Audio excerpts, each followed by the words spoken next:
Okay, it's a mini lecture on the standard equation for hyperbola right here. So we have this equation, x minus h quantity squared over a squared minus y minus k quantity squared over b squared equals 1. Okay, if we're looking at all of these different types of standard equations that we've looked at so far, they look very similar to each other. But the one main thing you need to note here, right there, that is a minus sign. When we had an ellipse, I'm going to pull that one up right here. When we had an ellipse, that was a plus sign. Only difference, as you can see, is that that is a minus sign. But that changes the graph very, very significantly. So, but just know again, plus and minus.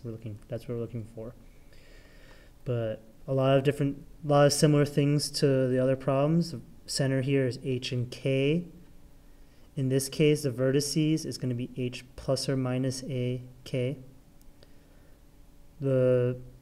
We could also have y be the positive value here too. So we could also have this equation right here. Y minus k quantity squared over b squared minus x minus h quantity squared over a squared equals 1. I'm sorry, I don't know if you can read that very well.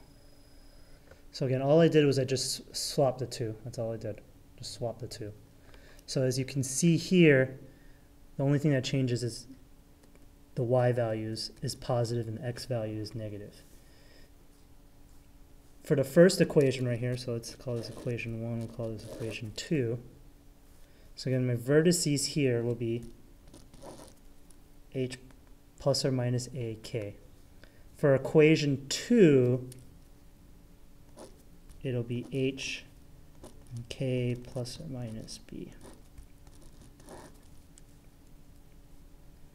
So we can see that it just, when it's positive, whichever one is positive, the vertices are going to affect that one right there. So this is the x1 is positive, so the vertices will affect the x1.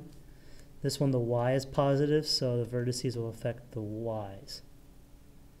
Okay, the last thing you gotta know how to do is you gotta know how to make a rectangle to draw the slant asymptotes. We'll do a couple problems on that to show you how to do that.